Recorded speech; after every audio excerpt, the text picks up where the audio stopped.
Let's begin with your opening statement on why voters should elect you as the next senator. Well, I think we need some change, or we need some leadership. This state has had a vacuum of leadership over the last 7 or 8 years. We've had the Speaker of the House go to jail. We've had a governor that gets impeached. We've had a Chief Justice removed for the second time. We've had a U.S. Senator appointed under suspicious circumstances. I think people need change. They need leadership. And I think that people are beginning to see now that a one-party state in this just doesn't work. We need to have dialogues, and the only way you can have dialogues is to elect people from different views and have them sit down and talk. We can offer that. We offer the opportunity for people to come in and not always agree, but to sit down and have some dialogue to see if we can together find that common ground. You know, I believe for a long time that despite the political rhetoric, there's so many more issues in the state of Alabama that we have in common with each other than that divide us. But right now, our political leaders just kind of exploit the divisions that we have and not try to reach that common ground. So that's why I think that this campaign can be successful. I think people will respond to that. One of the most divisive issues this season has been health care, the repeal and replacement plan for Obamacare. Where do you stand on that? Well, I think it's being more divisive in Washington, D.C. than it is in the state of Alabama. It's being divisive in Washington because Republicans have crafted a bill behind closed doors without the benefit of experts, without the benefit of transparency. You know, go around the state of Alabama, and I think you'll see that this whole idea of repealing the Affordable Care Act is not as popular as it once be. All of a sudden, people have started focusing in on health care, and they've seen that by repealing the Affordable Care Act, they're going to lose Medicaid, they're going to lose their health care. You know, we're a very unhealthy state. I mean, that's just a fact. I'd love to see that change. We're a poor state, we're an unhealthy state. This act that's being proposed right now would devastate the people of Alabama. And so I think you're seeing that around. So what I think people need to do is just hit a reset button. Just put this on the shelf for a little bit. Let the Senate, let the House have some hearings on the Affordable Care Act. What's worked, what hasn't worked, whether that involves tweaking the Affordable Care Act or coming up with a whole new bill. It doesn't really matter to me. I think that we need comprehensive health care. That is going to be a work in progress. I think that's the one thing that people forget about the Affordable Care Act when it was passed. It has become a political football because people attach President Obama's name to it.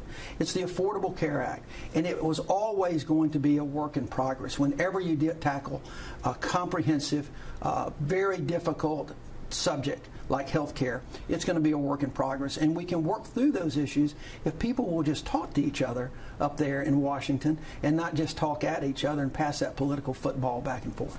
Sounds like as a senator you would not be for a plan to repeal it with nothing to replace it with. Well, I don't think so, not at this point. I don't think you need to repeal. I think you need to have some hearings.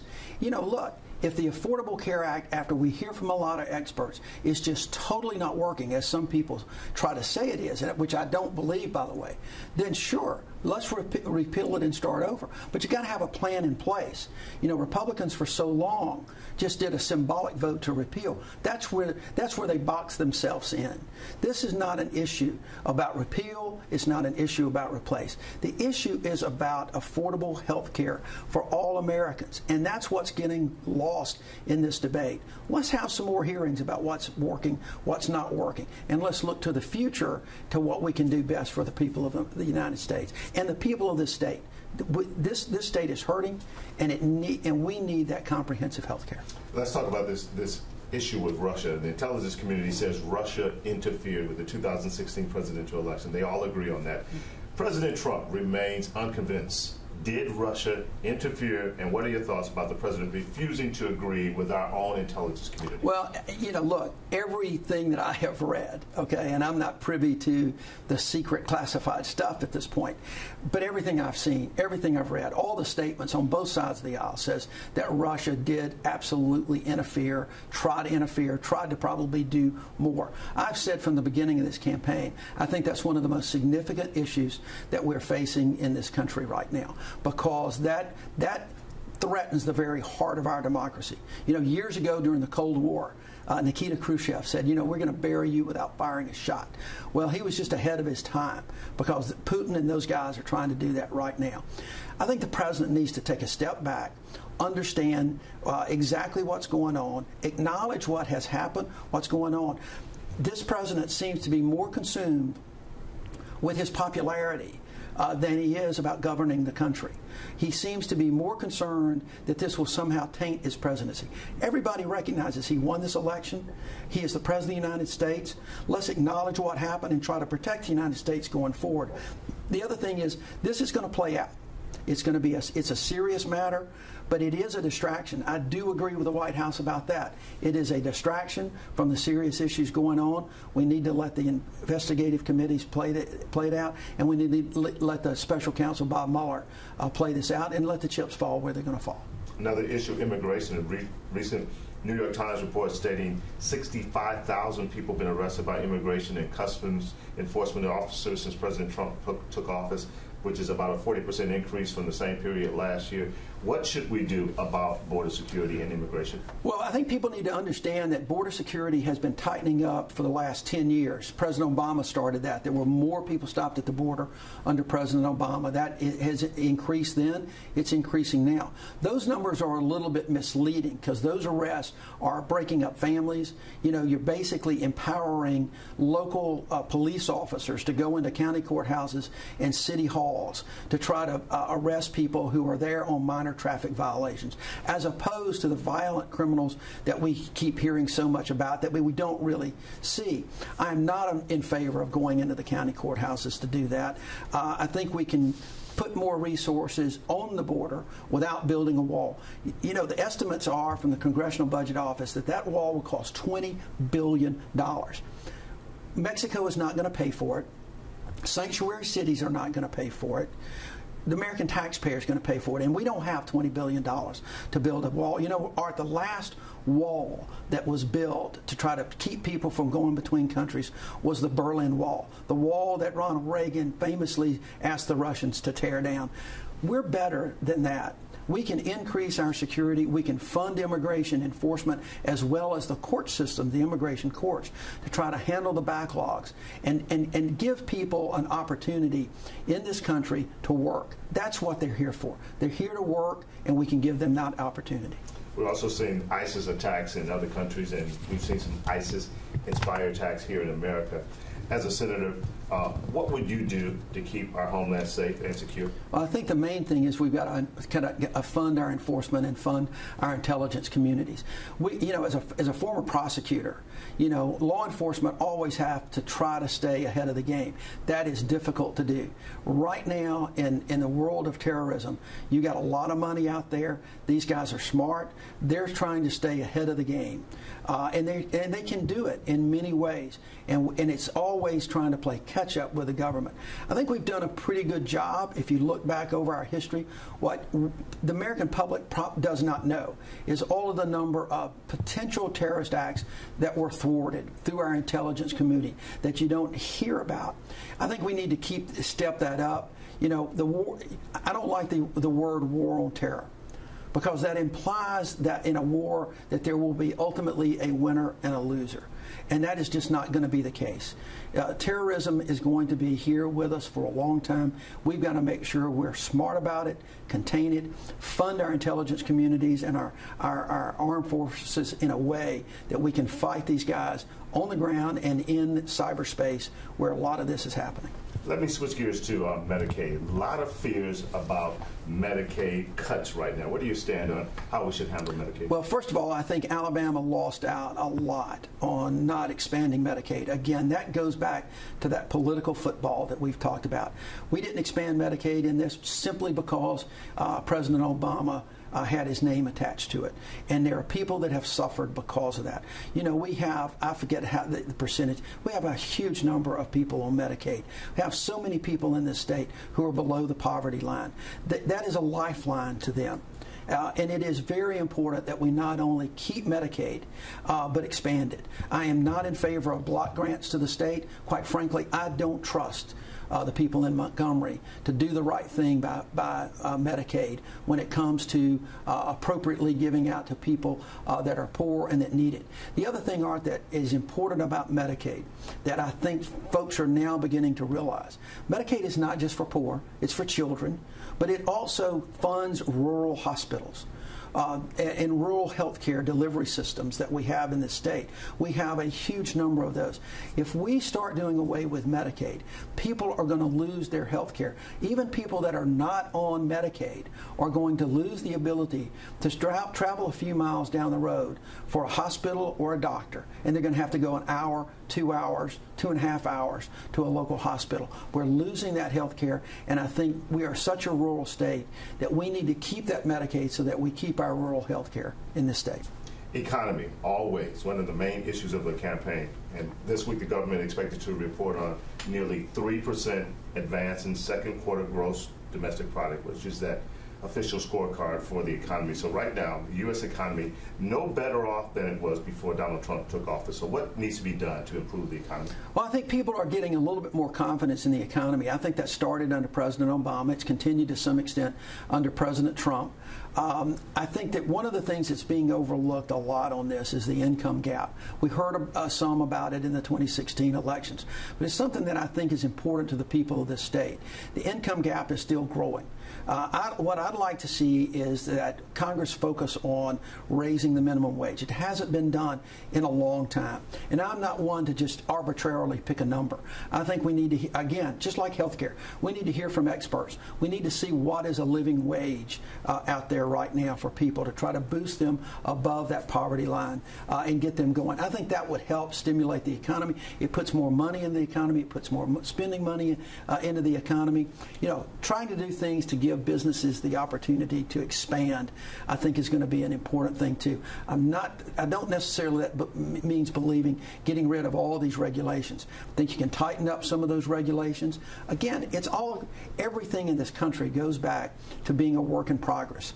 What's working, what's not. Making sure programs are funded appropriately that are working. Making sure that if they're not working, that we cut back on those. I think there's a lot that can be done with the economy. But the one thing I really want to do to stimulate the economy is I'd like to get more money in people's pockets for a living wage. Let's talk education. I'm keeping it general here. Your thoughts, though, on education funding and about policy or access and fairness. Well, look, everything seems to go back to education. It doesn't matter what issue you're talking about. Everything goes back to education. We have funding issues in this state that a U.S. Senator can't address except as from a bully pulpit. I think there is a place for the federal government in education funding.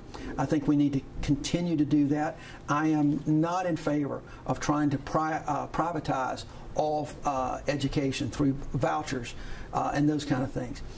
Again, we need to look. I'm concerned about the direction that the education department is taken right now. I don't like the Secretary of Education, quite frankly. I don't think she was the appropriate person. If I'd have been a U.S. Senator, she would not be the Secretary of Education.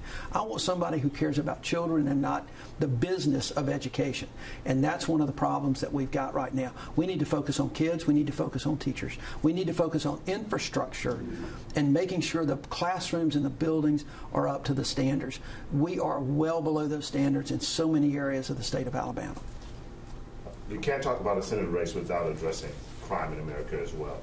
What would you do to make our streets safe? Well, I think, right now, there's been an uptick in crime, but people need to realize that we are still at all-time lows when it comes to crime statistics. I am not in favor of the approach that the Attorney General has taken, which is a throwback to the 1980s, which is taking away prosecutorial discretion to charge the most heinous, charge the toughest crime, get the toughest sentence. We have incarcerated a generation of people. I think we need to be smarter than that. There are collateral consequences whenever you start incarcerating people. So I think we need to re-examine mandatory minimums. I think we need to take a look at more community policing. There's a bill pending in Congress right now, a very bipartisan bill that Senator Rand Paul, Republican, Senator Pat Leahy, Democrat, have sponsored to take a look at comprehensive criminal justice reform. That's something that we have to take a look at. It's something I've been involved in with the Brennan Center for Justice for the last few years. I think it's something that we need to look at alternatives to incarceration and try to keep, right now, the United States of America has 5% of the world's population, but we have 25% of the world's prisoners. We're the most civilized country in the world. Why are we incarcerating that many people when there can be alternatives and let these people be productive members of society? People make mistakes, sometimes more serious than the others. And I'm talking about primarily not nonviolent. Now, when you get into violent crime, it's a whole different issue. And that involves community policing. It involves community involvement to try to stop that in the first place. In terms of civil rights, there's been a lot of attention on a couple of issues. First, let's take the issue of police brutality remaining in the forefront of our nation. How should that be addressed? Well, I think you have to address it head on. I think you have to talk about it. One of the problems right now, people don't like to talk about it. Art, what I found as United States Attorney, whether it's law enforcement or community, people don't like to talk about that kind of issue because it all goes back to race. That's the bottom line. And people are reluctant. People do not, local communities don't report hate crimes because they think there's a stigma attached to it. And to some extent there is. I understand that. But we've got to have those kind of dialogues. We've got to get police engaged in communities. We see a good bit about police shootings and police brutality. But yet, if you go back and you look over the last few years, we've also seen a number of instances. I saw something just the other day where community police officers, on the street cops, ended up playing on a slip and slide with folks. They need to engage folks. We've got to have a level of trust between law enforcement and the community. At one time, police officers were called peace officers. They were there just to keep the peace. And that we need to get back to that. And that needs to be the reputation. And we need to make sure that everybody, regardless of their race or their religion, their age, their sex, their gender, their sexual orientation, can trust their local police. That is going to be an effort. It's going to take an effort by police to weed out those that can't be trusted. It's going to take the community inviting those police officers in and not being afraid to talk to them about what's going on in their communities. And on the flip side of that, we've seen an attack on police officers like Absolutely. we saw in New York recently. Absolutely. What do we do about that? Well, I think that, we have to, it goes back to that trust. Look, you're never going to be able to stop a lone wolf out there. And that's what those were. It was a lone wolf who decided to make a change on their own. Those we have to be very, very careful about. We see those on both sides of the aisle. But if we get that community police officer and community policing going better, getting into the communities, hopefully that level of trust is going to be there and you won't see those kind of activities. It's a problem. We see that. But there are police officers every day out there trying to do their jobs, do the best they can, and their community responding. And we just need to expand that. Other side of the civil rights issue I talked about dominating the headlines right now is how to eradicate LGBTQ discrimination. It's tough. You've got moral issues there. You've got people. You've got a U.S. Senate candidate right now who got removed from office. On the Republican side, got removed from office because he refuses to acknowledge those issues. He refuses to acknowledge where we are in America today. Those are discriminatory issues that we need to work on. People have to overcome. Back 50 years ago, it took a long time for people to overcome racial issues. To some extent, we're still working on that. I go back to just about every issue. It is all a work in progress, but we have to teach tolerance. We have to understand that we are becoming a diverse community. We're not going to build walls. Things like that are not going to change this. And we're becoming diverse not only because of race and religion. We're becoming diverse because people that are in the LGBTQ community are basically coming out and acknowledging that now. So people see that. And there's a lot more acceptance of that among the younger generation than it is with the older generation. We have to enforce those laws. We have to make sure that people understand that we cannot discriminate against anybody. That's what this country is about, giving everybody equal opportunities. 29 states plus the District of Columbia have legalized medical marijuana. 9 of those, including D.C., also made recreational use legal. A good or bad trend? I think it's a good trend. I think especially the medical use of marijuana. that has to be a trend that has got to continue. I think if you look in some of the states that has actually legalized marijuana, you have seen, and the medical use of marijuana, you don't see the same opioid epidemics that you see in states like Alabama. That's huge. There's a direct correlation between that. So I think there's a big issue. I think this is an issue that's going to be evolving. I think states are going to have to take a very serious look at that.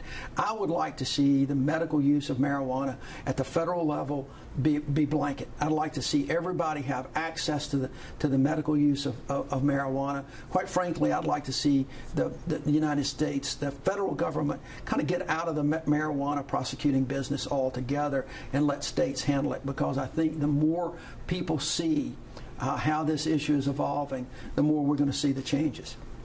It seems we've had this never-ending battle to end poverty in our country. What kind of welfare reform do you think is needed?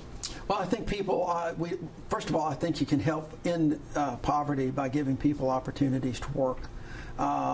You know, I get frustrated when you hear the demagogues on the other side talk about welfare queens and those kind of things and people just getting handouts. That's not the case. People want to work. They want to provide for their families. I think we can do that by expanding jobs and the opportunity for jobs, giving people a living wage. We can get people above that poverty level. We need to make sure that we have those kind of jobs for folks. Expansion of the economy is going to help that. Poverty is going to be an issue with us for forever. You're never going to be able to not have a certain strata. That's just the fact of life. We have to have a safety net for those people. I think government should be a benevolent government and provide those safety nets, but also with education and expanding the economy and jobs, giving the people the opportunity to pull themselves out of poverty. We have not had a Democratic senator from the state of Alabama since Howell Heflin. What will it take? Well, I think right now you're seeing, first of all, a lot of energy out there. People are seeing that folks want some change. They want to see somebody that has dialogues rather than just talking at each other. People are tired of that.